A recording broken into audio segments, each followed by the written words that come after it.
अस्सलाम वालेकुम। All out में Naseem Rajput metro one news के तमाम नाजरीन से मुखातिब है। ऐसा लगता है कि पाकिस्तान क्रिकेट को हारने की आदत पड़ गई है।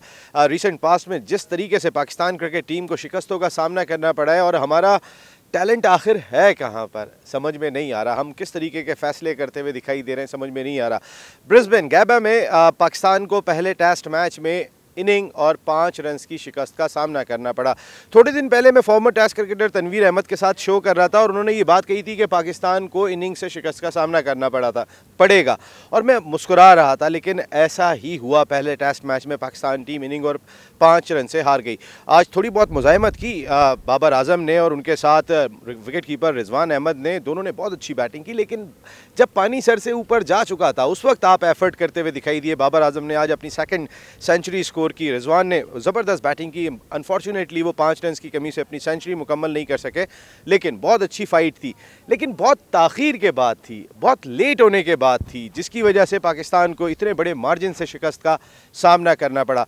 कई सारे सवालात पाकिस्तान क्रिकेट के साथ जुड़े हुए दिखाई दे रहे हैं। हमने मिसबाह-उल हक को head coach, chairman selection committee, batting consultant, यानी आपने मिनी क्रिकेट बोर्ड बना दिया। एक मिनी क्रिकेट बोर्ड मिसबाह-उल हक दिखाई दे रहे हैं, एक मिनी क्रिकेट बोर्ड इंपोर्ट होकर आने वाले chief executive officer Wasim Khan दिखाई दे रहे हैं। दोनों ताकत का सरचश्मा दिखाई दे रहे हैं। बाकी लोग क्या कर रहे हैं पाकिस्तान क्रिकेट बोर्ड में समझ में नहीं आ रहा। सुभान अहमद जो एक अरसे से पाकिस्तान क्रिकेट बोर्ड के साथ वाबस्ता थे, चीफ ऑपरेटिंग ऑफिसर, जितनी इंटरनेशनल क्रिकेट काउंसिल्स की मीटिंग्स हुआ करती थी वहाँ वो जाते थे, वो भी रिज़ाइन करके जा चुके हैं। अब पाकिस्तान का टैलेंट आपके सामने है कि हम किसी एक स्टार को ढूंढने के लिए तरस रहे हैं। बाबर आजम को अगर अभी से हम स्टार कह देंगे तो फिर फ्यूचर क्या है। बाबर आजम बहुत अच्छी बैटिंग कर रहे हैं। इस वक्त पाकिस्तान का एक ही मुस्तनद खिलाड़ी दिखाई दे रहा है। लेकिन अगर मैं आपसे ये सवाल करता हूं कि पाकिस्तान के कोई 4 खिलाड़ी ऐसे बता दें कि जिनकी जगह पक्की है इस टीम के अंदर, शायद आप भी नहीं बता पाएंगे और मैं भी नहीं बता पाऊंगा कि 4 ये तो हैं जो 100% खेलेंगे। जब क्रिकेट का ये हाल हो जाएगा तो फिर बहुत सारे सवालात उठेंगे। डोमेस्टिक क्रिकेट के हवाले से लोग बातें करते हुए दिखाई दे रहे हैं, खिलाड़ी बेरोज़गार हो गए, बहुत सारे मसाइल हैं जिन पर बात करेंगे। हमारे साथ शो में गुफ्तगू के लिए मौजूद हैं पाकिस्तान के फॉर्मर इंटरनेशनल क्रिकेटर, अपने वक्त के ज़बरदस्त बैट्समैन और ऑस्ट्रेलिया में खेलने का इन्हें भी एक्सपीरियंस है, जिसकी वजह से ख़ास तौर पर हमने इनसे बात करने का फ़ैसला किया।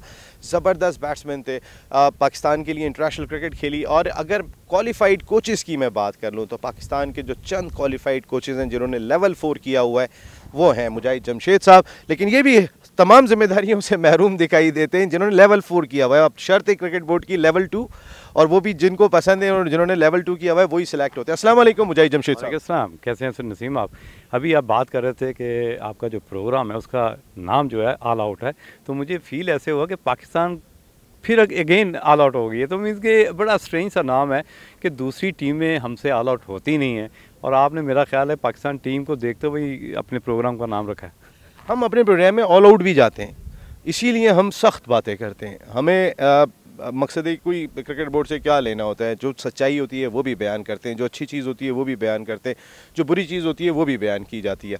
और इस वक्त अच्छा कुछ दिखाई नहीं दे रहा। एग्री करेंगे आप इस बात से? जी बिल्कुल, इसमें तो कोई शक नहीं है कि अभी आपने मिसबा की जो बात की है, अगर माइक के साथ 2 मोबाइल आपको पकड़ा दूं तो आप भी नहीं काम कर सकें, क्योंकि एट ए टाइम आप 3 जॉब्स नहीं कर सकते। और वैसे भी जब आप सिलेक्टेड पोजीशन में जाते हैं कि जी आप किसी को कोच भी बना रहे हैं, उसके बाद आपने उसको सिलेक्टर भी बना दिया, फिर बैटिंग कंसल्टेंट भी हैं, इतनी रिस्पॉन्सिबिलिटी देंगे तो लोग भी मजाक करते हैं। देखें, बात ये कि आप बना देते हो कि ब्रांड बड़ा है, नाम बड़ा है, पाकिस्तान के लिए बहुत परफॉर्मेंसेस की हैं, पाकिस्तान को टेस्ट स्टेटस भी उन्होंने मेरा ख्याल है कि नंबर 1 करवाया, चाहे वो कुछ घंटों के लिए था, लेकिन वो नंबर 1 थे। लेकिन देखना ये होता है कि आया आप जो पब्लिक है, जो आम हम लोग हैं, वो किस नज़र से इस डिसीजन को लेते हैं, वो बड़ा नेगेटिव जाता है। तो जब आप नेगेटिव थॉट्स पब्लिक का अगर आप ओपिनियन लें तो उनके बड़े नेगेटिव थॉट्स हैं कि एक बंदा 3 जॉब नहीं कर सकता। तो मैं समझता हूँ कि बैड डिसीजन है इस हवाले से भी, क्योंकि अभी आप क्वालिफाइड कोच नहीं हुए, आपने कोचिंग का कोई वो एक्सपीरियंस नहीं लिया। जो आप डिफरेंट कंडीशन में खेले तो हैं आप, लेकिन खेलना और फिर एज ए कोच और एज ए सेलेक्टर जस्टिफाई करना बड़ा मुश्किल होता है। उस पर थोड़ा सा आपको टाइम चाहिए था। आप PSL में कोचिंग करते, थोड़ा सा एक्सपीरियंस लेते, कुछ डिफरेंट सिचुएशन से निकलते, फिर मीटिंग्स जो होती हैं, कप्तान की मीटिंग्स और होती हैं, कोचेज़ की मीटिंग्स कुछ और होती हैं, उनके ड्रिल जो डिज़ाइनिंग कुछ और होते हैं। तो वो सारी चीज़ें जो मेरा ख्याल है इसको मिसबा को एक्सपीरियंस लेके सेलेक्टर बन जाता, चलें समझ आती है कि डोमेस्टिक अभी तक खेल रहा है, उसकी नज़र में वैसे प्लेयर्स होंगे, उसकी ईगल आई है तो ये समझ आता है, लेकिन एज ए बैटिंग कंसल्टेंट और ख़ास तौर पे आजकल की जितनी फास्ट क्रिकेट हो गई है, क्योंकि उनका जो ट्रैक रिकॉर्ड है वो बहुत सारा स्लो रन रेट का है, तो वो जो इंसान खुद जैसा प्लेयर होता है उसने हमेशा वैसे ही प्ले डेवलप करने होते हैं, तो ये नेगेटिव है। और इसमें कोई अगर आपके प्रोग्राम में ये मैं बात करूं, चाहे वो कोई भी इस रिकॉर्डिंग को देख रहा हो या लाइव प्रोग्राम देख रहा हो, तो बड़ा कह देना, किसी को ले आना बड़ा आसान होता है, लेकिन उससे आप रिज़ल्ट तो को ना करें। रिज़ल्ट ऐसे ही निकलेंगे जब आप फेवरिज्म करेंगे। बिल्कुल। मुजाहिद जमशेद साहब, मैं ये भी आपसे जानना चाहूँगा कि आपने बात की मिसबाह-उल हक की के एज ए प्लेयर उन्होंने नंबर 1 बना दिया, फिर आपने उनकी जो अपने खेलने की स्किल्स थी उसकी भी बात की कि वो थोड़ा स्लो थे, मॉडर्न डे क्रिकेट बहुत ज़्यादा बेहतर हो गई है। मिसबाह की एक खुशकिस्मती ये भी थी कि यूनुस खान उस वक्त अवेलेबल थे और वो एक ऐसा बैकबोन थे टीम की कि अगर मिसबाह और वो जब खड़े हो जाते थे तो संभाल लेते थे टीम को, अगर ऊपर से कोलैप्स भी हो जाता तो कई मरतबा दोनों ने पार्टनरशिप की। यूनुस का बहुत इंपॉर्टेंट रोल था, ऐसा बैट्समैन दिखाई नहीं दे रहा। अब अगर बाबर आजम को हम यूनुस खान से कंपेयर करेंगे तो इट्स टू अर्ली। बहुत टैलेंटेड है बाबर आजम और माशाल्लाह क्या सेंचुरी भी आज उन्होंने स्कोर की, लेकिन वो जो एक रोल था यूनुस का वो बहुत इंपॉर्टेंट था। इसमें तो कोई शक नहीं है कि अगर उसकी एवरेज देखी जाए, देखिए मैं आज भी ये कहता हूँ कि आपके बाबर ने तो अपने लिए सेंचुरी कर ली, लेकिन टीम को क्या फ़ायदा हुआ। अगर हम यूनुस की बात करें, यूनुस ने पहली इनिंग्स में भी 50 की एवरेज है और सेकंड इनिंग भी 50 की एवरेज है। बड़े कम प्लेयर्स हैं दुनिया में जो इस एवरेज के साथ दोनों इनिंग्स में इस तरह कैरी कर रहे हैं, तो ये फ़र्क तो कभी भी ख़त्म नहीं होगा जिस तरह की आजकल क्रिकेट हो रही है। अगर बात करें, आप बैकअप आपने दे दिया, यूनुस ने आपको असद शफीक डेवलप करके दे दिया। असद शफीक किसी से कम प्लेयर नहीं है। इन आउट होने की वजह से जो होता है फियर ऑफ फेलियर, उसके अंदर जाने की वजह से थोड़ा सा शेल्टर में चले गए, लेकिन एबिलिटी कम नहीं है किसी से। अगर आप बाबर और टेस्ट क्रिकेट में बाबर और असद शफीक को दोनों को अगर कंपेयर करें और क्रीज़ पे देखें तो असद शफीक ज़्यादा कॉम्पैक्ट है और हमें उस पर कॉन्फिडेंस होता है कि यार ये लंबा खेलेगा और टीम को ऐसी सिचुएशन में लेके चला जाएगा जिसमें, लेकिन बैड लक उसकी ये है कि जब 2 से 3 सामने आउट होते हैं, नंबर 4-5 पे आप बैटिंग कर रहे होते हैं, तो आप पैनिक हो जाते हैं कि अब मेरा साथ कौन देगा, नॉन सेकंड रन पे कौन होगा जिसमें मैं ट्रस्ट करके अपनी सेंचुरी कर सकूं या लंबा स्कोर कर सकूं। ये बैड लक कैरी कर रहा है। अदरवाइज असद शफीक किसी से कम प्लेयर नहीं है। आपने उसको, मैं समझता हूँ कि यूनुस की शक्ल में मैं देखता हूँ उसे हमेशा, क्योंकि उसने ऐसी सिचुएशनों में रन्स किए हैं जहाँ पे लगता था कि पाकिस्तान मैच हार चुका हुआ है। उस सिचुएशन में उसने, अगर आपको उसका ट्रैक रिकॉर्ड देखें, उसकी परफॉर्मेंस देखें, 40+ की एवरेज है और हमेशा उसने उस वक्त ऑफ किया है जब पाकिस्तान के 5 विकेट गिरे हुए हैं और ज़रूरत है, और ज़रूरत में उसने हमेशा परफॉर्म किया। Azhar Ali as a leader test cricket में कप्तान बनाया उन्हें और पहला टेस्ट मैच वो खेल रहे थे एज ए लीडर और इनिंग से उन्हें शिकस्त का सामना करना पड़ा। परफॉर्म करना कितना डिफ़िकल्ट होता है एज ए लीडर, और ये जो डिसीजन पाकिस्तान क्रिकेट बोर्ड ने लिया, क्योंकि अजहर से परफॉर्म हुआ नहीं दोनों इनिंग्स में। देखिए, कुछ चीज़ें ऐसी होती हैं नसीम जो हमें नज़र नहीं आती, लेकिन वो कहीं ना कहीं एग्जिस्ट कर रही होती हैं, जिसमें अगर आप बात करें, आपकी जो वीक है टीम, इस वक्त जो वीक टीम है, उसका प्रेशर हमेशा कप्तान के ऊपर रहता है कि यार अगर नसीम आउट ऑफ फॉर्म है तो उसको भी परफॉर्मेंस मैंने ही करना है एज ए कैप्टन। तो वो जो एक प्रेशर हैंडलिंग होती है ना, वो एबिलिटी नहीं है। मींस कि अगर आप अजहर अली में वो एबिलिटी होती है, वो एबिलिटी यूनुस खान में थी, वो एबिलिटी मिसबाह में थी कि आप अपने आप पे वो चीज़ें लेते थे। लेकिन क्योंकि आपने कभी सोचते हैं मैं ओपन करूं, कभी देखते हैं मैं नंबर 3 पे खेलूं, इस पैनिक सिचुएशन में आप कभी भी ना परफॉर्म कर सकते हैं, ना आप टीम से परफॉर्मेंस ले सकते हैं। तो यही वो जो लीकर लिंक है वो अजहर अली का यही है कि बेसिकली उसको ऐसी टीम मिली हुई है जो आप उस पर ट्रस्ट नहीं कर सकते। आप दूसरी टीम को 2 दफ़ा आउट नहीं कर सकते, आप 500 रन्स कर नहीं सकते। तो वो सारी ऐसी चीज़ें हैं जो टेस्ट क्रिकेट में ज़रूरत होती है कि आपके पास वो टीम हो जो 500 रन्स करे और दूसरी टीम को 2 दफ़ा आउट करे और आपको विनिंग ऐसी सिचुएशन में लेके आए जहाँ पे आपको एक होप हो। वो हमें वो दूर तक होप नज़र नहीं आती कि हम बॉलिंग में भी फंसे हुए हैं, बैटिंग में भी फंसे हुए हैं और कप्तानी में भी फंसे हुए हैं टेस्ट क्रिकेट में। तो देखना ये है कि आप आने वाले वक्तों में कौन से ऐसे लोग हैं जो, जिस तरह मिसबाह है, वकार यूनुस है, ऐसे लोग हैं जो मेरा ख्याल उनको गेट टुगेदर बैठना पड़ेगा, कुछ ऐसे फैसले करने पड़ेंगे। कंट्रोल देखें, कंट्रोल बात करते हैं कि जी बाबर आजम बड़ी एग्रेसिव क्रिकेट खेल रहा है, बड़ा नसीम शाह बड़ा एग्रेसिव बॉलर है, लेकिन देखना ये है कि एग्रेशन के साथ साथ कंट्रोल, एग्रेशन बड़ी इंपॉर्टेंट होती है कि आप में कंट्रोल कितना है, आप सिचुएशन हैंडलिंग कैसी करना आती है आपको, आप अपनी टीम को सिचुएशन से निकाल कैसे सकते हो, उसको फिर क्या कहते हैं हाउ टू ग्रैब, आपने दुनिया को बताना है कि मैं ग्राउंड में आ गया हूँ, अब मेरी एक विकेट की वैल्यू है, ले सकते तो ले लो। ये वो सारी चीज़ें हैं। और स्पेशली यहाँ पे एक बात ज़रूर करूँगा कि जब तक आपका टीम के अंदर कंपटीशन नहीं होगा, टीम बेहतर रिजल्ट नहीं दे सकती। टीम सिलेक्शन की बात कर लें, आपने एक बात की थी कि अगर आप माइक के साथ 2 मोबाइल भी हैंडल करोगे तो नहीं हो सकते। मिसबाह उल हक को इतनी रिस्पॉन्सिबिलिटीज़ दी हुई हैं। मोहम्मद अब्बास आपका टेस्ट के बेहतरीन बॉलर हैं, आप आगे गेंद पिच करते हैं। हमारे यहाँ नसीम शाह का जो एक फॉल्ट था, एक्सपीरियंस की कमी, उन्होंने गेंदें पीछे रखी, आगे जहाँ रखते थे वो बहुत इफेक्टिव होते थे, लेकिन गेंदें पीछे रख रहे थे वो बहुत ज़्यादा। अब्बास आगे से गेंद को ज़रा हिलाते हैं, उनका ना होना कहीं कॉस्ट किया? यार देखो, ये बड़ा आप हमारे लिए भी, आपके लिए भी, बल्कि मिसबा और जो वहाँ पे वकार यूनुस बैठा उसके लिए भी, कि जो ग्रेट, जिस तरह का ग्रेट अपने आप को मिसबा समझता, उससे ग्रेट बड़े कमेंटेटर बैठे हैं उधर।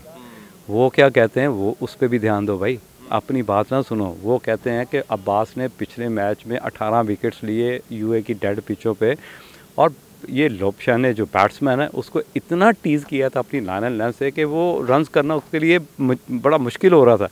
तो आपके पास वो ऑप्शन, फर्स्ट सिलेक्शन होनी चाहिए थी, उसको आपने बेंच पे बैठा दिया।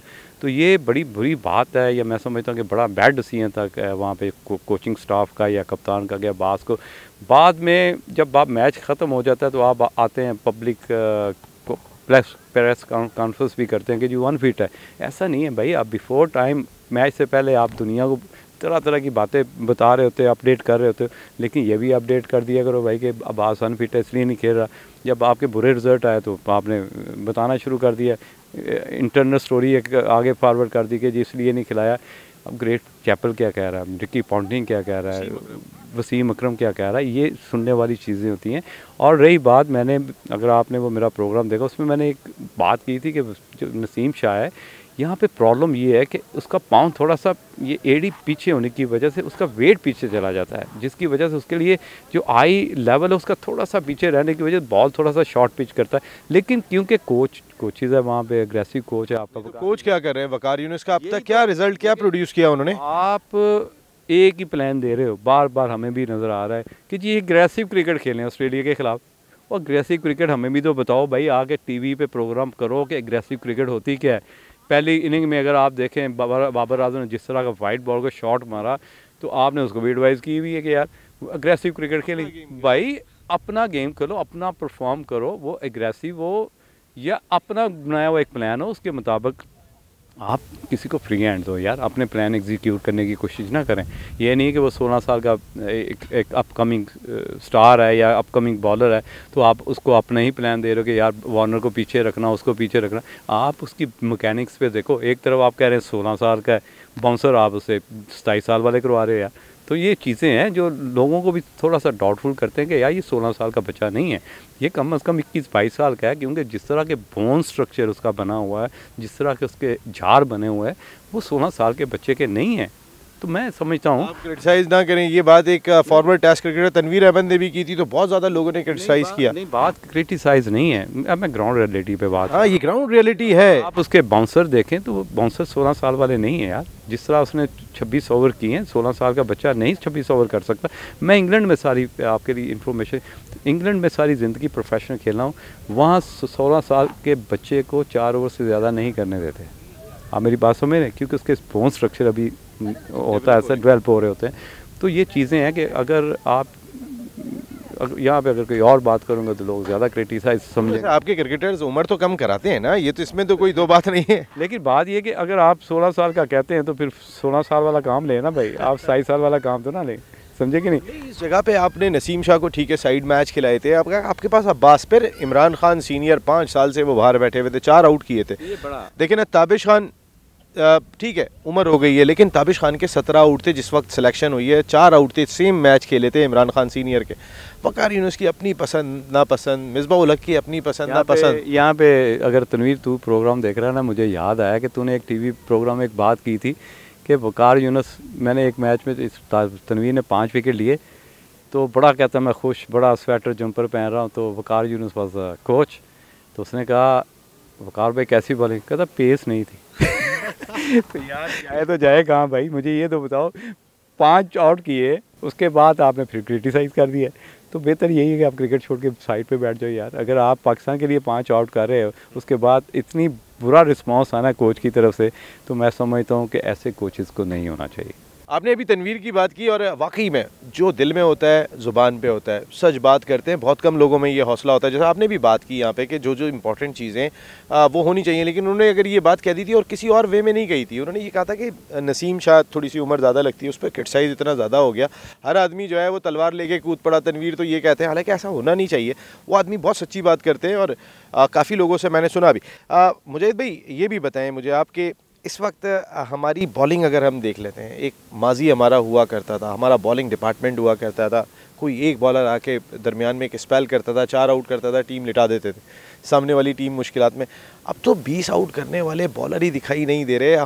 हमारी क्रिकेट है कहाँ पे? बेसिकली नसीम होता ये है, क्योंकि मैं खुद कोच हूँ और ख़ुद कप्तान भी रह चुका हूँ, पाकिस्तान अंडर-19 और पाकिस्तान ए का कप्तान रह चुका हूँ। तो मुझे पता है कि अगर मैं शुएब अख्तर को प्लान देता हूँ कि आपने वार्नर को या ऑस्ट्रेलिया के अगेंस्ट किस तरह की बॉलिंग करनी है और कौन सा ऐसा पैच है जिस पे आपने ज़्यादा ज़ोर लगाना है, अगर उनको उस सिचुएशन में सक्सेस नहीं मिलेगी ना, तो अपना प्लान तैयार कर लेंगे। उनको कोच से डिस्कस करने की ज़रूरत नहीं है। यहाँ प्रॉब्लम ये है क्योंकि हमारे यंगस्टर हैं, डरे हुए हैं, उन्हें पता है कि जब तक हम कोच का बात नहीं मानेंगे तो हमारे लिए मुश्किल होगी, जगह बनानी मुश्किल हो जाएगी। तो जब आप किसी को फ्री हैंड नहीं देते और उसको अपना प्लान एग्जीक्यूट करने की इजाज़त नहीं देते, तो फिर बड़ा मुश्किल हो जाता है रिज़ल्ट लेना।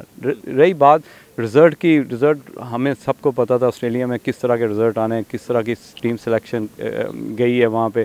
कभी आप 37 साल का इरफान लेके जा रहे हैं, उस पर डिपेंड कर रहे हैं, ऑल ऑफ सडन आपने एक 16 साल पे डिपेंड करना शुरू कर दिए। तो ये पैनिक डिसीजन है ना, इससे हमारे जैसे लोगों को तो नहीं बेवकूफ़ बनाया जा सकता, आम पब्लिक को तो बेवकूफ़ बनाया जा सकता है, लेकिन हम तो बोलेंगे सही बात। और सच ये है कि जो भी डिसीजन लिया गया इस वक्त बोर्ड ने, बड़ा बुरा डिसीजन लिया।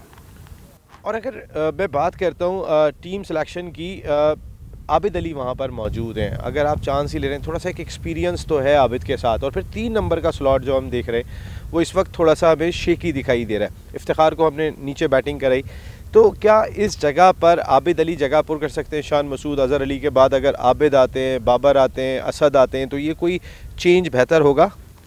सबसे पहले तो जब आप टीम कम्बिनेशन बनाते हैं तो उसमें ये देखा जाता है कि आपने जिस बॉलर्स को खिलाया आप उन पर डिपेंड कर रहे हैं कि नहीं कर रहे हैं। अगर आप इफ्तिखार का नाम लिए, अगर आपने नाम लिया, तो ये डरा हुआ डिसीजन इसलिए था कि आपको पता था दूसरी टीम ने आउट नहीं होना। इन बॉलर्स को थोड़ा सा रेस्ट देने के लिए ऐसा ऑप्शन होना चाहिए जो एक तरफ से आगे 8-10 ओवर करे या 20 ओवर दे, उनके थोड़े मसल को थोड़ा सा रिलैक्स करे।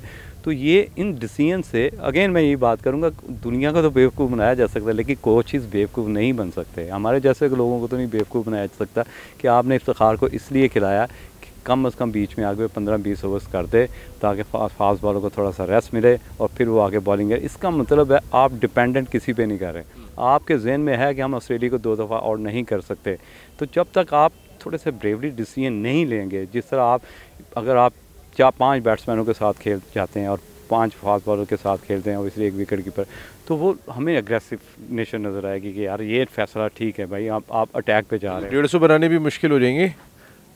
बात यही तो मैं कहता हूँ कि पैनिक डिसीजन, कि आप सहारे ढूंढ रहे होते हो कि यार शायद ये चल जाए, यार शायद मीदा चल जाए, यार शायद जीता चल जाए।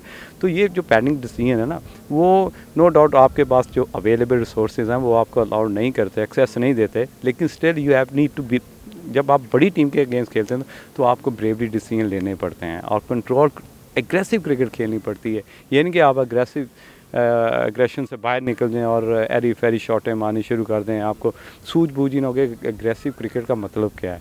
तो काफ़ी चीज़ें हैं जिस पे वर्कआउट करके फ्यूचर में हम देखेंगे शायद कोई ऐसा सितारा निकले बाबर आजम के साथ, असद शफीक के साथ, जो आपकी जो middle order, no doubt Abid Ali को ज़रूर खिलाना चाहिए था। उसकी वजह यह है कि आबिद अली की टेक्निक और रिजवान की टेक्निक आलमोस्ट मिलती जुलती है, एजिलिटी है, फुर्ती है, कवर कर सकते हैं, लेकिन यहाँ पे इफ्तिखार का खेलना नहीं बनता था। मैं इफ्तिखार को, मेरा ख्याल है कि उन्होंने गलत सेलेक्ट किया इस मैच के लिए, ख़ास तौर पे जब आपको पता है कि दूसरी टीम ने 3 से 4 फास्ट बॉलर खिलाएँ और वो अटैक पे जाएंगे, तो वहाँ पे आपके पास सॉलिड डिफेंस होना बड़ा ज़रूरी था। और नो डाउट आबिद अली की हिस्ट्री ठीक है। और सबसे बड़ी चीज़ कि आपने जो अभी इमर्जिंग एशिया कप जीता उसमें Rohail Nazir, Diamond Cricket Club Shakeel Sheikh साहब का जो बच्चा है वो ज़बरदस्त किस्म की परफॉर्मेंस कंटिन्यू कर रहा है। अंडर 19 का कैप्टन बनने के बाद वहाँ भी परफॉर्म किया। उमैर बिन यूसुफ, उसकी कारकर्दगी भी बहुत बेहतरीन रही है। कराची का एक ऑलराउंडर है, यंगस्टर है। आपने जहाँ श्रीलंका की बी और सी टीम आई थी, जहाँ इन यंगस्टर्स को, मूसा खान को, हसनैन को यहाँ खिलाना था, वहाँ आमिर और वहाब को खिला रहे थे आप। और वहाँ थोड़ी सी अगर इनको यानी समझ नहीं आ रहा मिसबाउल हक को या पाकिस्तान क्रिकेट बोर्ड के थिंक टैंक को कि करना क्या है। यार आपको भी पता है कि करना क्या चाहते हैं। करना ये चाहते हैं कि 1-2 सीरीज़ जीते, थोड़े से अकड़ाहट आए, उसके बाद 1-2 बैड डिसीजन है तो चलता है। लेकिन ये अल्लाह का कानून है, ये फितरत है, इंसानी फितरत है। जब आप अपने आप को बचाने के चक्करों में या अपने आप को स्ट्रॉन्ग करने के चक्करों में बड़े बड़े डिसीजन लेते हैं तो जो फितरत है वो आपका अलाउड नहीं करती। तो ये बाउंस बैक होती हैं चीज़ें, और फिर उसका जवाब देना, जिस तरह आप श्रीलंका से मैच ही हारे हैं, उसका जवाब दे ही नहीं सकते। आप चाहे प्रेस कॉन्फ्रेंस कर लें, चाहे घर के वॉशरूम में बैठ के बात कर लें, चाहे आप बेडरूम में बात कर लें, जब आप छोटे बच्चे के साथ बात कर लें, आप उसको डिफेंड नहीं कर सकते। जब आप डिफेंड नहीं कर सकते तो आप इस काबिल ही नहीं है, कैपेबिलिटी नहीं है कि आप, अगर मेरी टीम हारती तो आई एम द रिस्पॉन्सिबल, और उस लॉजिक के साथ बात भी करूंगा कि मुझसे ये गलती हुई, कप्तान यहाँ पे गलती की, मैं अपनी गलती कबूल करता हूँ। ये तो गलती कबूल करने के लिए भी नहीं तैयार। मुजाहिद जमशेद साहब हमारे साथ हैं, गुफ्तगू के लिए मौजूद है। जिंदा दिलाने लाहौर से हम मेट्रो 1 न्यूज़ के लिए ये प्रोग्राम पेश कर रहे हैं। एक छोटा सा ब्रेक ले रहा हूँ। ब्रेक के बाद जब वापस आऊँगा तो फिर यासिर शाह सिर्फ एशियाई कंडीशन के बॉलर हैं, ये भी एक बहुत बड़ा सवाल दिखाई देता है। और कुछ डोमेस्टिक क्रिकेट पे बात करेंगे, क्योंकि मेट्रो 1 न्यूज़ ने हमेशा इस इशू को उठा के रखा है कि खिलाड़ियों को बेरोज़गारी से बचाना है। डोमेस्टिक क्रिकेट पर भी बात करेंगे ब्रेक के बाद।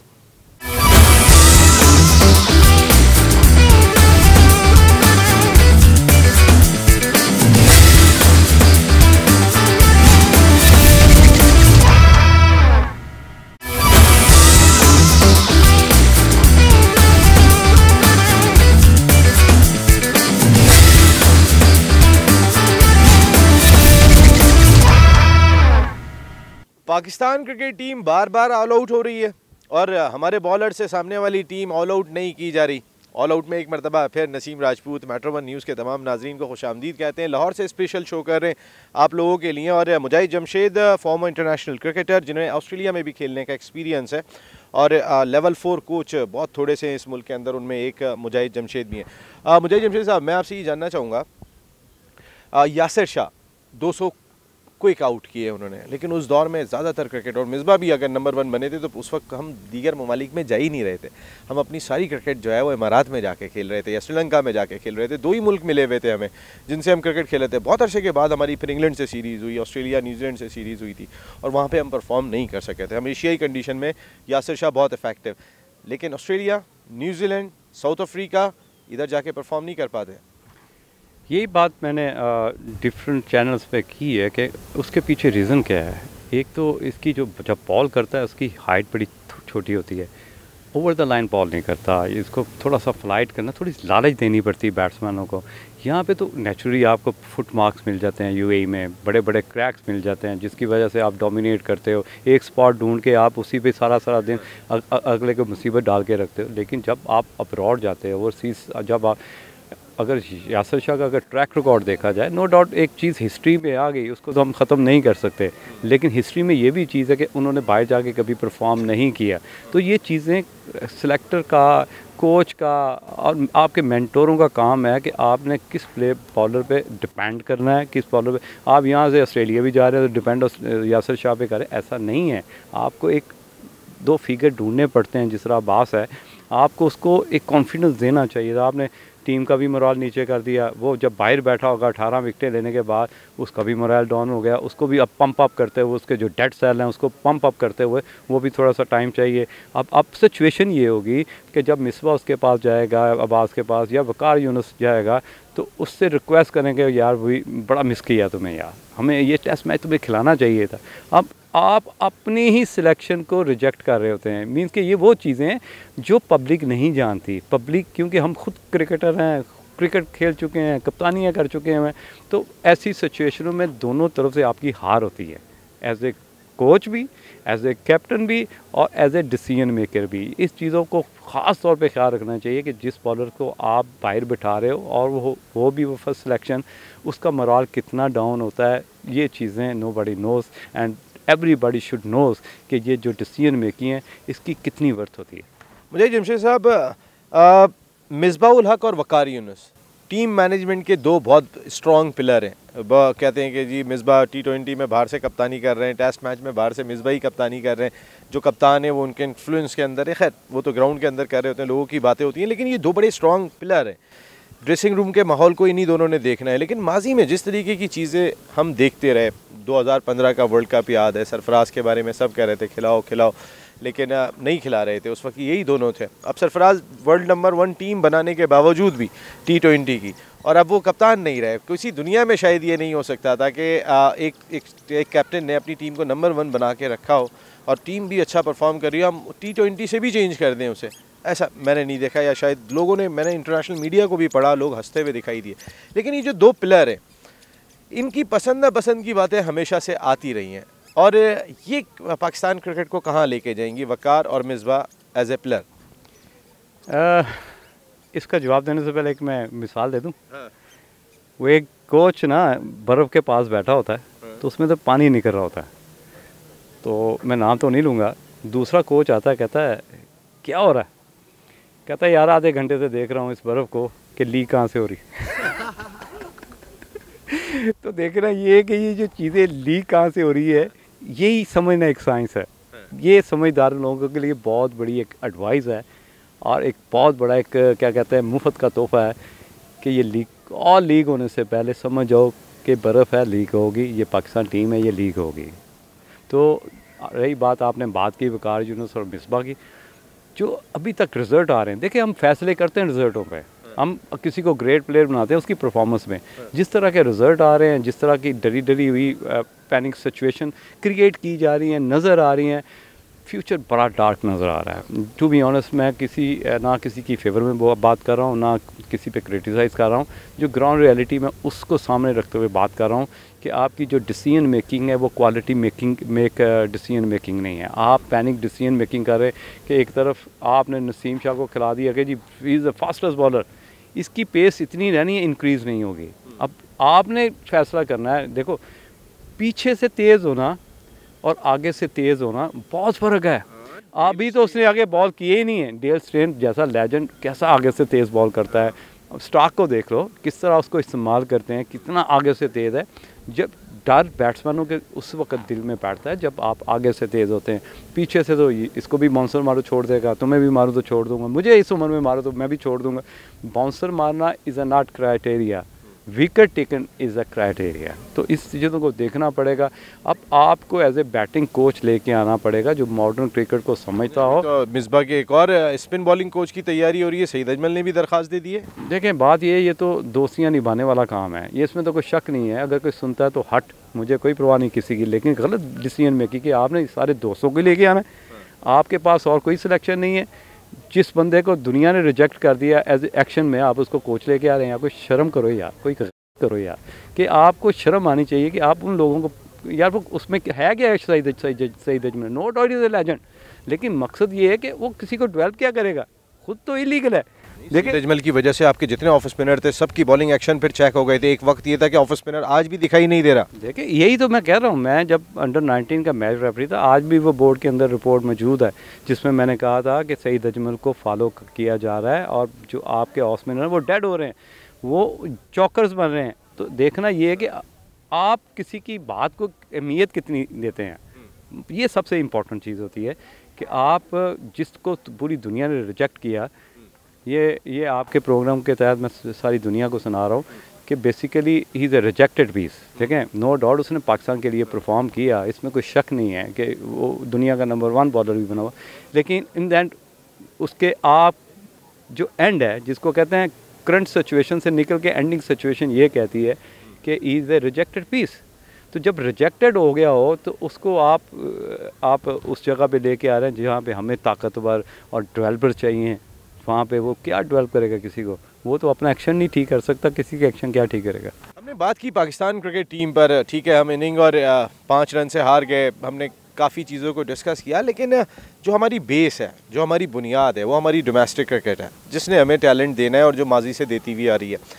इस क्रिकेट बोर्ड ने या प्राइम मिनिस्टर इमरान खान साहब की विश होगी, लेकिन जितनी उनकी विश नहीं होगी उससे ज़्यादा ये शाह से ज़्यादा शाह के वफादार क्रिकेट बोर्ड के ऑफिशियल्स कर जाते हैं। हमने कितने खिलाड़ियों को बेरोज़गार कर दिया, आप ज़रा ये तो देखें कि और फर्स्ट क्लास क्रिकेट अब आपकी 200 खिलाड़ियों पे रह गई। जहाँ 1000 से ज़्यादा क्रिकेटर्स आपका फर्स्ट क्लास खेला करता था, आपने 800 लोगों को बेरोज़गार कर दिया। हम कि ये डोमेस्टिक निज़ाम जो है, क्या हमारे मुल्क में चल सकता है कि हम ऑस्ट्रेलिया और इंग्लैंड को कॉपी कर सकते हैं? यहाँ पे बिल्कुल, जब आप इतना बड़ा डिसीजन लेते हैं और बिल्कुल ही बच्चों का रोज़गार जब नहीं होगा तो फिर प्लेयर कहाँ से डेवलप होंगे, कहाँ से अपनी वो ग्रोथ करेंगे, कहाँ पे वो खाएंगे, कहाँ अपनी बॉडी के अंदर एनर्जी लेके आएंगे? ये थोड़ा सा, मैं नहीं पूरे बल्कि जिस से आप भी इंटरव्यू लेंगे यही बात करेगा कि बड़ा जुल्म हुआ। लेकिन देखना ये है कि आप देखें वसीम राजपूत, मैं आपके अगेन इस चैनल पे एक दो चीज़ें ऐसी हैं जो मैं बताऊंगा ज़रूर कि आपने स्ट्रक्चर तो लिया है ऑस्ट्रेलिया का, लेकिन मेरे जैसे लोग जो ऑस्ट्रेलिया में खेल भी चुके हैं, एज ए प्रोफेशनल कोचिंग भी कर चुके हैं, उनसे कभी पूछा है आपने? बेसिकली सिर्फ क्रिकेट का स्ट्रक्चर आपने नहीं देखना होता। मेरे जैसों की ड्यूटी लगाएं कि मुजाहिद आप ऑस्ट्रेलिया गए, आपको कौन सी चीज़ें ऐसी जिसकी वजह से आप कहते हैं उनका स्ट्रक्चर, कभी उनकी बिल्डिंग देखो, कभी उनके रेस्टोरेंट देखो, कभी उनके जहाज़ देखो, कभी उनकी घर बनते हुए देखो, फिर आप उन सारे स्ट्रक्चरों को मिला के फिर एक रिज़ल्ट निकालते हो। उनमें लोहा बहुत इस्तेमाल होता है, माइंड सेट बहुत स्ट्रॉन्ग है। This are the people who need to think about के यार आपने कौन सी ऐसी चीज़ें किस बंदे की ड्यूटी लगानी जो ना सिर्फ क्रिकेट की स्ट्रक्चर की बात नहीं है, उनका माइंड सेट जो है वो बहुत स्ट्रॉन्ग है। हर जगह में वो लोहा डालते हैं, हर जगह पे बेस बहुत स्ट्रॉन्ग होती है।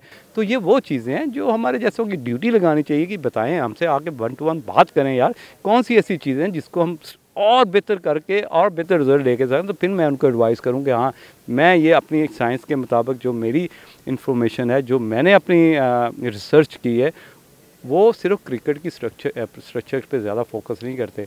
ये कंबाइन एक चीज़ें होती हैं जिनको कलेक्टिव करके फिर एक लॉट तैयार करते हो, आप एक फ़ौज तैयार करते हो जो आपको बेहतर रिजल्ट देती है। अगर आप उनकी गाड़ियों को देखो तो उन्होंने गाड़ियाँ रखी है, सॉफ्ट स्ट्रॉन्ग कंक्रीट किस्म की गाड़ियाँ रखी हुई हैं। मेंटली बहुत टफ है, बहुत ही इंपॉर्टेंट है। मेरा सवाल फिर वहीं रह जाएगा जो मैंने सवाल किया था कि इतने खिलाड़ी बेरोज़गार हुए, अब फ्यूचर क्या देख रहे हैं आप? क्या एक गरीब का बच्चा आएगा, क्योंकि आमतौर पर हमारे क्रिकेटर्स पढ़े लिखे नहीं होते, तालीम की तरफ वो नहीं जाते, उनका एक फ़ोकस होता था कि ठीक है अच्छी थोड़ी क्रिकेट खेल लूँगा, डिपार्टमेंट में नौकरी मिल जाएगी, मेरी ज़िंदगी का सफ़र चलता रहेगा। ऐसे बहुत सारे क्रिकेटर्स की लाइन मौजूद है।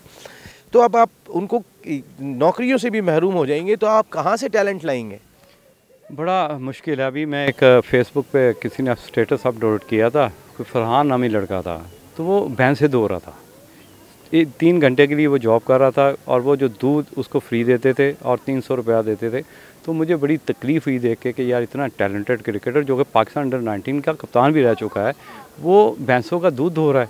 तो ये चीज़ें भी देखनी पड़ेंगी कि कई ऐसे लोग, कई ऐसे प्लेयर्स जो क्रिकेट छोड़ गए हैं।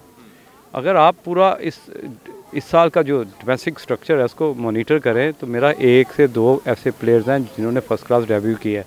तो जब आपका डेब्यू नहीं होगा, आप प्लेयर डेवलपमेंट प्रोग्राम नहीं इंट्रोड्यूस कराएंगे, प्लेयरों को मौका नहीं मिलेगा, तो मैं समझता हूँ कि ये आगे वाला क्रिकेट जो है ना बड़ा मुश्किल हो जाएगा।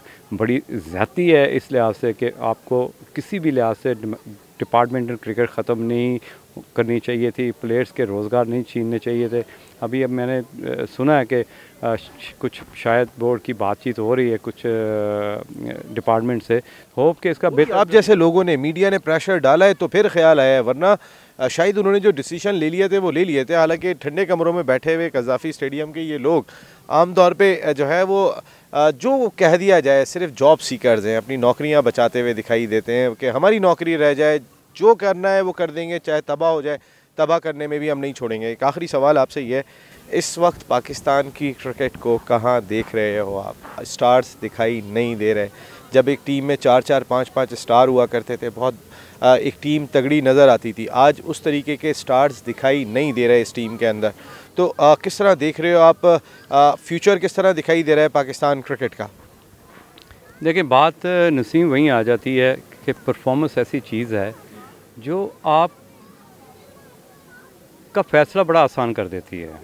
तो फ़ैसले मेरे लिए या आपके लिए फ़ैसला करना बड़ा आसान है कि पाकिस्तान का जो फ्यूचर है वो इस वक्त थोड़ा सा सेफ़ हैंड में नहीं है।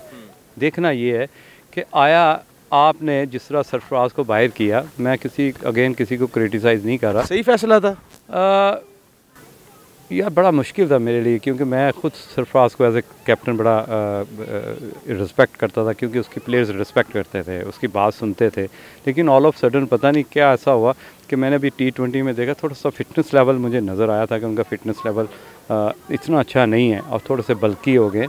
और क्योंकि ये पूरी दुनिया में जा रहा होता है, तो कई दफ़ा जिस तरह शहजाद है अफ़गानिस्तान का, थोड़ा सा बल्कि है, तो अभी हम जैसे जो कोशिश है वो फ़ौरन क्रिटिसाइज़ करते हैं कि यार ये नहीं, फ़िटनेस लेवल ठीक नहीं है। तो फ़िटनेस लेवल बेहतर करके डोमेस्टिक में परफॉर्म करके उसके लिए वापस आना कोई मुश्किल नहीं है। अभी तो 30-31 साल का हुआ है। लेकिन देखना ये होता है कि आपने बैकअप प्लान तैयार किया हुआ था, ऑल ऑफ सडन आपने बाबर आजम को T20 का कप्तान तो बना दिया, लेकिन आपने उसके बाद उस पर जो प्रेशर आएगा, अगर 2-3 सीरीज़ हार गया, वो तो इंडिविजुअल हो जाएगा। आपने कभी ये सोचा है कि इंडिविजुअल बंदा कैसे होता है? वो जब किसी पे बहुत ज़्यादा क्रिटिसाइज़ कर दो या करना शुरू कर दो तो वो इंडिविजुअल हो जाता है। वो कहता है यार टीम जाए बाढ़ में, मुझे अपने लिए करना है और मैं परफॉर्म करूँगा तो मैं खेलता रहूँगा। ये तो बड़ा सिंपल सा फार्मूला है। अब देखना ये है कि मैं पाकिस्तान क्रिकेट टीम जो इस वक्त है वो सेफ़ हैंड्स में नहीं है, और जिस तरह का स्ट्रक्चर इंट्रोड्यूस करा दिया गया है उसमें थोड़ा सा फ़िक्र है कि वो बच्चे जो एक होप लेके आते थे, डिपार्टमेंटों ने इंटरनेशनल लेवल वाला स्टैंडर्ड दिया हुआ था, इंटरनेशनल लेवल वाला फीलिंग दी हुई थी। जब आप अच्छे होटल्स में रखते थे, जहाज़ों में आप सफ़र कर रहे हैं, तो वो सारी चीज़ें जो है वो इंटरनेशनल लेवल की थी। तो आपके लिए वहाँ से ऊपर इंटरनेशनल लेवल पे जाके उस तरह की फीलिंग, उस तरह का प्रेशर नहीं आता था जिस तरह का आप इस सुबह आएगा। Too much coaching make you paralyse. Coaches आपने इतने पॉइंट कर दिए हैं जिनका कोई एक्सपीरियंस नहीं है, जिन्होंने कोई अभी तक कोई ऐसा परफॉर्मेंस शो नहीं की जिससे हम कह सकते हैं कि यार फलाना कोच है, उसकी डेवलपमेंट बड़ी ज़बरदस्त है, उसने प्लेयर डेवलप करना शुरू कर दिए। तो अब ये सारी चीज़ों को सामने रखते हुए देखना ये कि 6 महीने के जो अगले हैं वो बड़े क्रूशल हैं। आप 1 साल कह दो, जिस तरह इमरान खान का ये जो टेनोर है, हर बंदा कहता था कि 1 साल बड़ा टफ गुजरेगा, उसके बाद शायद चीज़ें ठीक हो जाएँ। अब देखना ये कि पाकिस्तान और पाकिस्तान की जो इस वक्त करंट सिचुएशन है, इमरान खान वर्सेस क्रिकेट, उस वक्त इन दोनों की सिचुएशन जो है एक जैसी है। अब देखना ये है कि अगर ये ऊपर उठेगा तो ये भी ऊपर उठेगी। ये बड़ा एक नेचुरल सी चीज़ है। अब देखना ये है कि अगर ये उठता है, इकॉनमी से क्रिकेट को कहाँ मिला रहे हैं मुजाहिद? नहीं रहा। देखिए, अगर आप बात करें तो इमरान खान की इनपुट पूरी है। ये जो डोमेस्टिक स्ट्रक्चर इंट्रोड्यूस करवाया गया है वो इमरान का ही सिस्टम है ना। तो देखना ये है कि अगर इमरान ऊपर उधर सक्सेसफुल हुआ, शायद ये सक्सेसफुल हो जाए। अगर वो फेल हो गया तो ये चीज़ तो बिल्कुल ही फ्लॉप हो जाएगी, क्योंकि होना ये है कि इमरान को छोड़ के इन्होंने अपने फैसले करने शुरू करने। उधर से पैंटी पड़नी, इधर से पैंटी पड़नी, तो दोनों तरफ से पैंटी नज़र आ रही मुझे। फिर नुकसान सिर्फ पाकिस्तान क्रिकेट का। थैंक यू वेरी मच मुजाहिद जमशेद साहब, बहुत बहुत शुक्रिया ऑल आउट में बात करने का। Thank you very much. आपने गुफ्तगू सुनी होगी पाकिस्तान के फॉर्मर इंटरनेशनल क्रिकेटर, अपने वक्त के ज़बरदस्त बैट्समैन मुजाहिद जमशेद की, जिन्हें ऑस्ट्रेलिया में भी खेलने का एक्सपीरियंस है। यही वजह है कि लाहौर में होने वाले इस स्पेशल शो में ख़ास तौर पे हमने उनको मदऊ किया कि आखिर हम जो इनिंग और 5 रन से हारे हैं तो इसके पीछे क्या क्या रीज़न दिखाई देते हैं, और जानने की कहीं ना कहीं हमने कोशिश की है। पाकिस्तान क्रिकेट इस वक्त बिलाशुबा मुश्किल दौर से गुजर रही है। हमारे यहाँ स्टार्स की कमी दिखाई दे रही है। हमें ये नहीं पता कि कौन से खिलाड़ी खेलेगा, कौन सा खिलाड़ी नहीं खेलेगा, या हमें ये भी नहीं पता कि हमें किसको खिलाना है और किसको नहीं खिलाना। अब्बास के हवाले से बहुत सारे लोग सवाल करते हुए दिखाई दिए कि एक ही बॉलर आपके पास था जो आगे गेंद कर सकता था। आपने इमरान खान सीनियर को शामिल कर लिया, ठीक है, नसीम शाह यंगस्टर को शामिल किया, समझ में आता था, लेकिन इमरान खान सीनियर से पहले तो जगह बनती थी किसी भी तरह मोहम्मद अब्बास की। लोग यही बात कर रहे हैं कि मिसबाउल हक की पसंद ना पसंद, वकार यूनुस की पसंद ना पसंद, अब टीम में खेला करेगी और वही लोग शायद ड्रेसिंग रूम में दिखाई देंगे। तो फिर पाकिस्तान क्रिकेट कहाँ जाएगी, जहाँ डोमेस्टिक सिस्टम भी बिल्कुल तब्दील हो गया है, और वहाँ पर अगर नेशनल टीम का भी ये हाल हो जाएगा तो फिर यही रिजल्ट आएंगे जो इस वक्त आ रहे हैं। यह नसीम राजपूत अपनी पूरी प्रोडक्शन टीम के साथ लाहौर से चाहेगा। इजाज़त ज़िंदगी रही तो फिर आइंदा हफ्ते आपसे फिर मुलाकात होगी। टिल दैन, अल्लाह निगहबान।